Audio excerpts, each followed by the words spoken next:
The impeachment trial of Vice President Sara Duterte. A DZRH Special Coverage.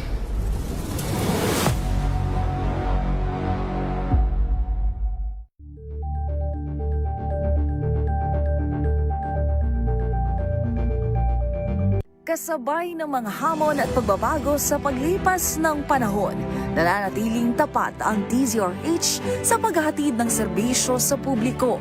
Mas pinalawak ang pagpapaabot ng balita at impormasyon, hindi lang sa radyo, kasama na rin ang telebisyon, live streaming at social media para ihatid ang mga kwentong makabuluhan at napapanahon saan ka man naroroon.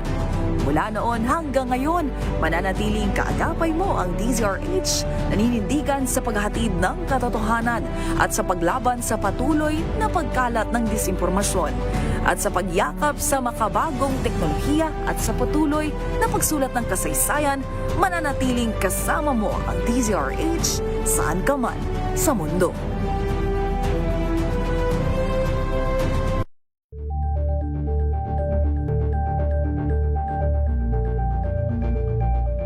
Abangan this Saturday. Hi, this is Kyla Miel, and you're watching Scene Zone. Growing up, I used to like...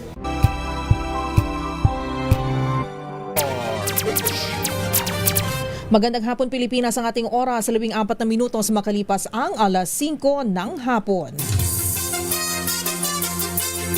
Dahil ang pamamahayan kailangan laging patas.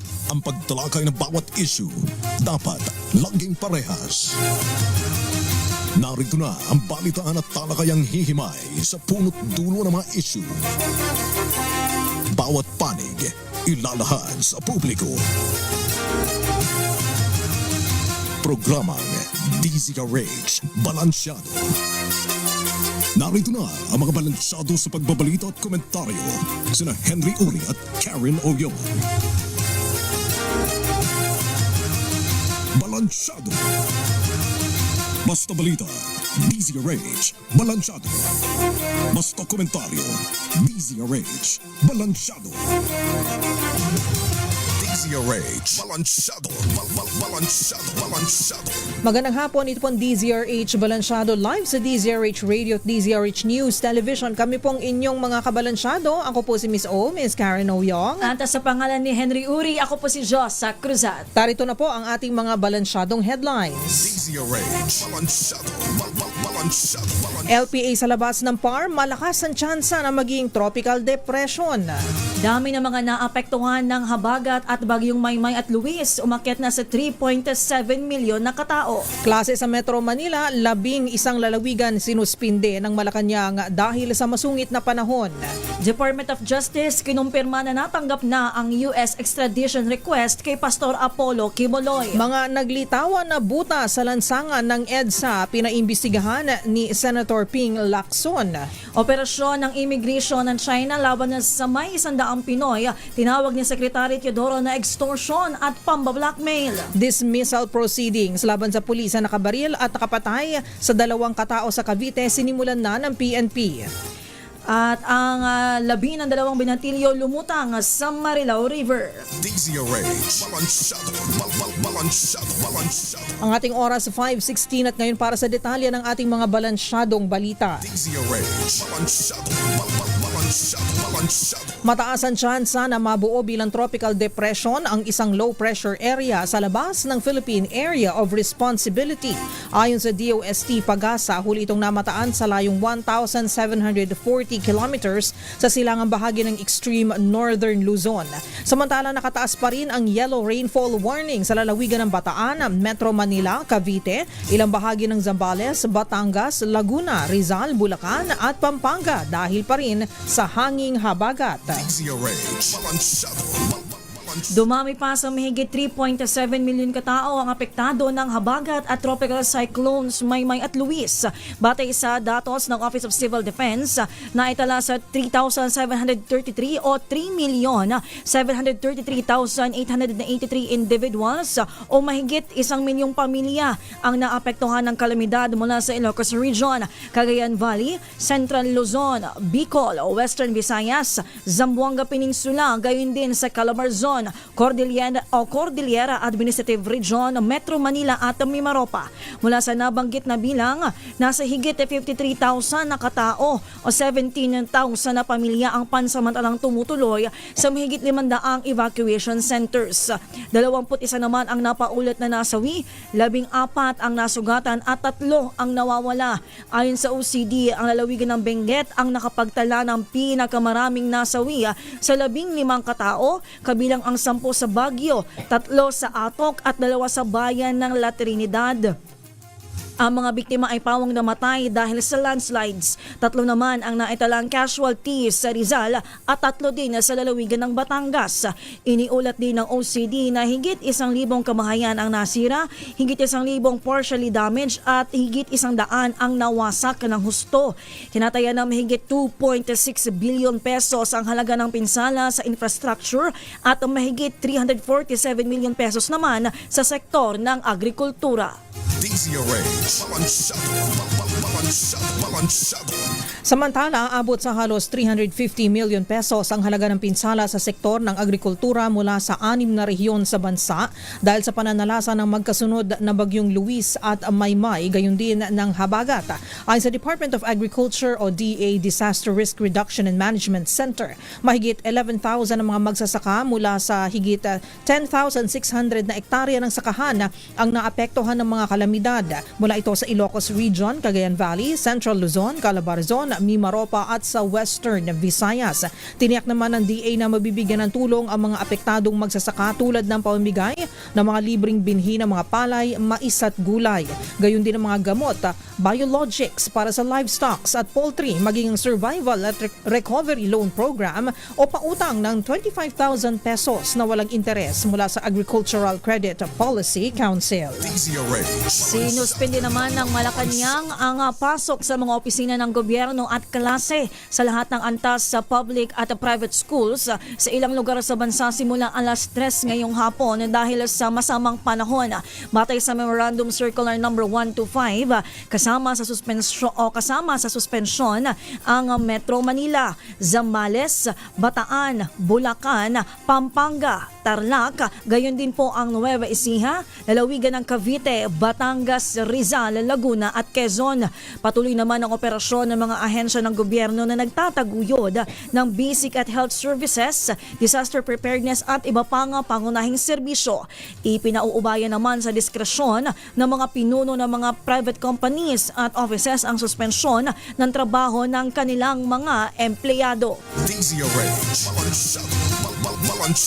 Wala pang nakikitang dahilan si Education Secretary Sonny Angara para magpatupad ng dagdag makeup classes sa mga paaralan. Sa kabila ito ng sunod-sunod na kalamidad na nakakaapekto sa 6 na milyong learners sa buong bansa. Ayon kay Angara, kaya ng bagong 3-term calendar na magtatapos sa April 8, 2027 ang mga kung tawagin ay learning losses sa buhat ng class suspensions. Sa ilalim nito, paliwanag ng kalihim, bawat end of term ay pwedeng makapag-catch up ang mga guro at mag-aaral nang hindi kinakailangan magdagdag ng araw sa dulo ng school year. Pakinggan at panuurin po natin ito. May 20 days, may 30 days, gano'n. Pero yun nga, yung dinesign natin yung 3-term to make up for this, hindi sa huling-huli, kundi on a term basis, ma-recover na yung learning loss. Yun ang emphasis po ng House Committee on Education. Samantala, 7 lugar na ang nasa ilalim ng state of calamity dahil sa epekto ng pinagsama-samang habagat, bagyong Maymay at Luis. Nagdeklara rin ng state of calamity ngayong araw nagdeklara na rin ng state of calamity ngayong araw, August 13, sa Hagonoy, Bulacan. Ayon sa post ni Hagonoy, Bulacan Vice Mayor, batay ito sa rekomendasyon ng Municipal Disaster Risk Reduction and Management Council. Una nang isinailalim sa state of calamity ang Pampanga, Cavite, Montalban, Rizal, Kalumpit, Bulacan, Mangaldan, Pangasinan at Dagupan City sa Pangasinan. DZRH, balansyado. Kinakailangan pa ng mobile pumps sa nagpalyang pumping station sa Tumana para dumaloy ang tubig mula sa creek patungo sa ilog sa Marikina City.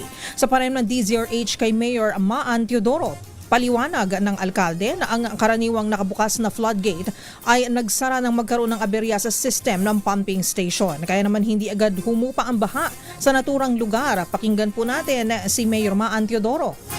All throughout naman nung hindi pinapagana, bukas yung floodgate. Kasi yun lang po yung daan mula doon sa creek papalabas ng river. Nung pinagana, nag-auto shutdown, sumara yung floodgate. Hindi na mabuksan up to now.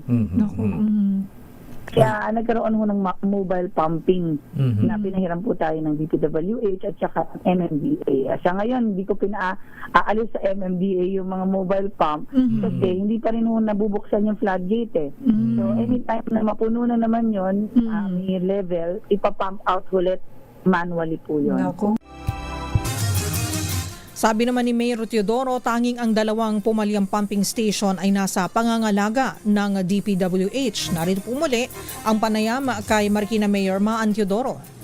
I spoke with Sec Vin siguro 2 days ago po, and sabi naman niya they will make the adjustments, rectification on the project. Hindi lang ako pwede kung nakakausap niya na yung contractor. And then I also requested na kasi lahat po ng mga pumping station, we have 4 pumping stations po dito sa Marikina na properly turned over naman. Lahat gumagana. Every time may bagyo or may malakas na pag-ulan na dadating, mini-maintenance check po namin yan. Sisigurado namin na gagana siya in times na aabot na or magiging critical na yung level sa loob ng komunidad. Kaya lang, ito pong dalawang to, hindi pa talaga na-turn over sa city. For whatever reason, hindi ko rin po alam. Pero we have been requesting na turn over na po yan. Samantala, halos 100 na truck ng basura ang nahakot na sa Redemptorista Water Channel sa Barangay Baclaran ng Parañaque City. Gayunpaman, maladagat pa rin ang basura sa open canal kahit nabawasan na ito. Ayon sa ilang tauhan ng City Government and Natural Resources Office o CENRO, dumami na naman ang basura dahil inanod ang mga nakaipit sa tulay ng Macapagal Avenue. Samantala, kinumpirma naman ng Department of Justice o DOJ na natanggap na nito ang formal extradition request ng United States laban kay Kingdom of Jesus Christ founder Pastor Apollo Kibuloy at 2 pang respondents. Ayon kay Chief State Counsel Dennis Arvin Chan, natanggap ng kagawaran ang dokumento mula sa DFA o Department of Foreign Affairs at kasalukuyan ang nire-review kung sumusunod ito sa extradition treaty ng Pilipinas at Amerika. Paliwanag ni Chan, 2 umano ang posibleng hakbang ng Pilipinas kaugnay nito.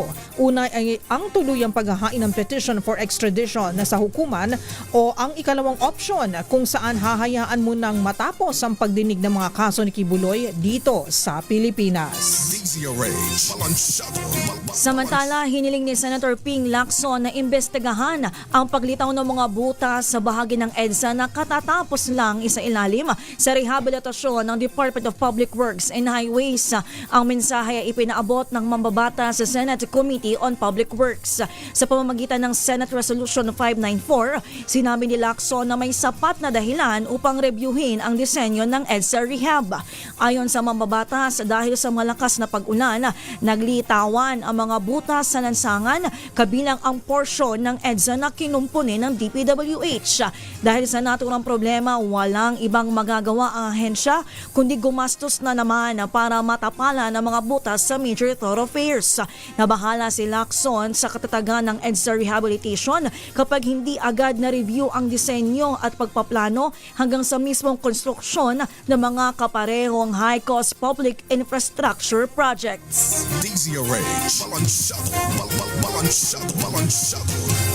Sa iba pang mga balita, inalmahan ni Defense Secretary Gilberto Teodoro Jr. ang ulat na aksyon ng Chinese immigration na nasa 100 Filipino workers sa naturang bansa. Batay sa pahayag ng Chinese Foreign Ministry, iligal umano ang trabaho at pananatili ng naturang mga Pilipino. Pero para kay Teodoro, isa itong uri ng extortion at pamba-blackmail na mistulang ganti kasunod ng pagkakaaresto sa ilang Chinese nationals dahil sa iba't ibang paglabag sa Pilipinas. Magugunit ang kabilang dito ay ang pagkabisto sa illegal at substandard umanong Phil Sanja Steel Company sa Misamis Oriental maliban sa kakulangan ng permit at nasilip na paggamit ng kontaminadong mga materyales. Malapit din ito sa dinidevelop na base ng Philippine Navy sa Mindanao. Matatanda ang pinalagan nito ng Chinese Embassy at tinawag na diskriminasyon laban sa kanilang lahi. Pero kalaunan tinuluyan ding ipasara ng Department of Environment and Natural Resources ang planta dahil sa mga nakitang mga paglabag. Maring kinundina ng DND Secretary ang anay pagtatangka ng Chinese officials na manghimasok sa law enforcement process ng Pilipinas. Ginit din ng kalihim na walang kapasidad ang mga OFW na gumawa ng malawak na violations tulad ng kinakasangkutan ng mga Chinese. Sa iba pang mga balita, sinimulan na ng Philippine National Police ang pagsasagawa ng dismissal proceedings laban sa pulis na suspect sa pamamaril at pagkakapatay sa 2 katao, kabilang isa ding pulis sa isang resort sa Maragondon, Cavite.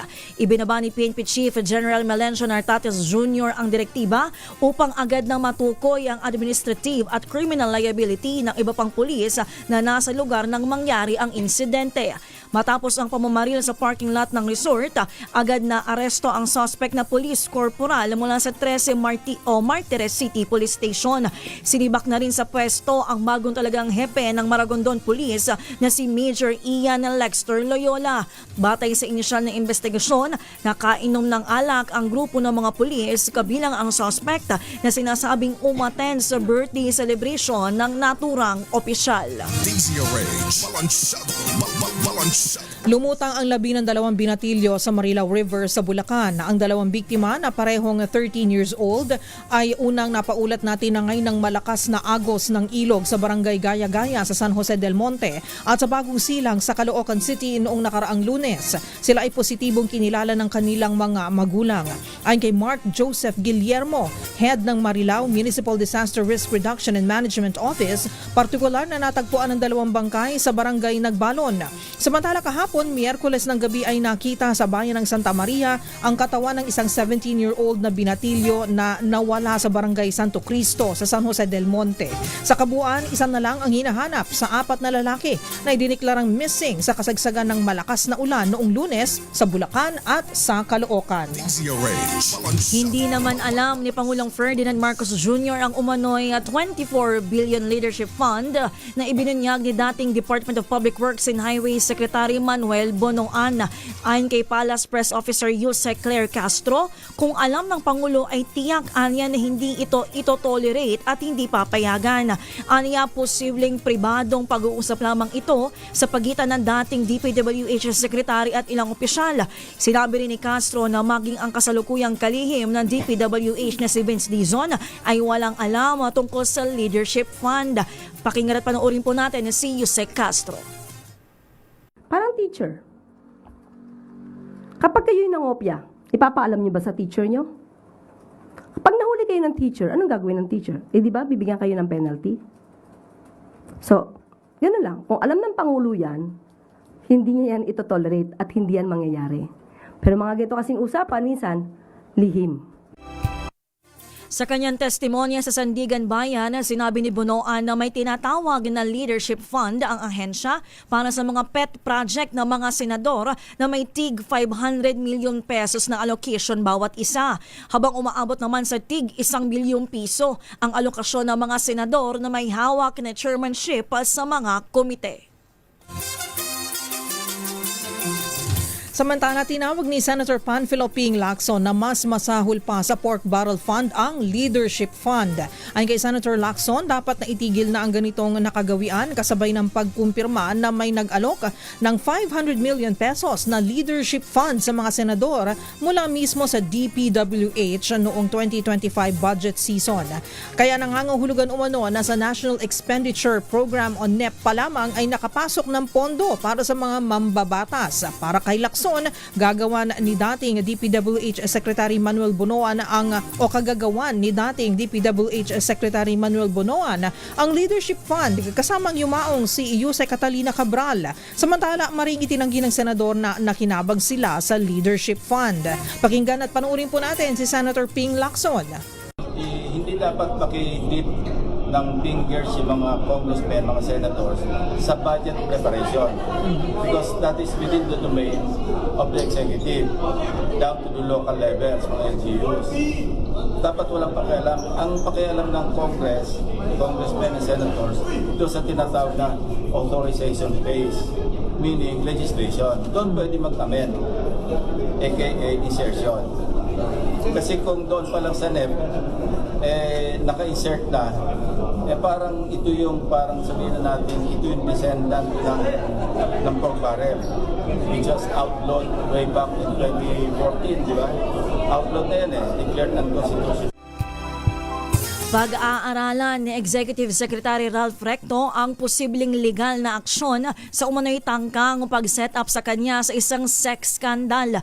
Ayon kay NBI Director Attorney Melvin Matibag, gagawin ito ni Recto kapag natapos na ang ahensya o natapos na ng NBI ang investigasyon sa sinasabing honey trap operation laban sa Little President.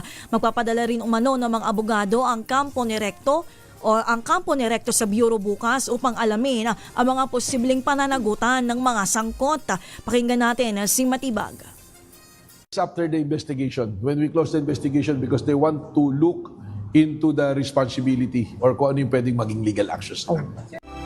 Pinakaharap naman bukas ang 4 na abogado ng Rondain and Menjola Law Firm matapos isyuhan ng subpoena noong Biyernes. Ang mga ito umano ang tagagawa ng script at affidavit ng 4 na kinontratang artista para sa character assassination laban kay E.S. Recto. Pinabulaan na naman ang kampo ni dating Congressman Jing Paras na may sabuatan ito kay resigned Congressman Zaldeco kaugnay ng di umano'y sex scandal plot laban kay Executive Secretary Ralph Recto. Ito'y matapos lumutang na abogado ni Ko ang isa sa umano'y 4 na lawyer na tagagawa ng script at affidavit ng 4 na talent. Ayon kay Attorney Mark Tolentino, mali yung logic dahil maraming kliyente ang bawat abogado pero hindi anya nangangahulugan na nagsasabuatan ang mga kliyente sa isang bagay. Haharap muli ang kampo ni Paras sa NBI-NCR pero hindi pa sigurado kung haharap na ng personal ang dating mambabatas at kung kailan sila iimbitahan muli ng NBI. Umaasa sila na makikita ng NBI ang kumpletong mga dokumento dahil ang sistema ngayon ay installment ang ginagawa ng ahensya kaya installment din ang kanilang tugon. Idiniin ng abogado na si Paras ang nilapitan ng talent manager na si alias Ken at 4 na artista para magpatulong sa isang expose laban sa isang T-Rex sa pamahalaan. Ang ating oras sa 5:34 yan na po ang mga balansyadong balita ngayon hapon. Magbabalik po tayo makalipas ang ilang mga paalala. Ako po si Miss O, Miss Karen Oyong. At ako naman po si Josa Cruzan. Diyan lamang po kayo. Ang oras na yan ay hatid sa inyo ng Silin Plus.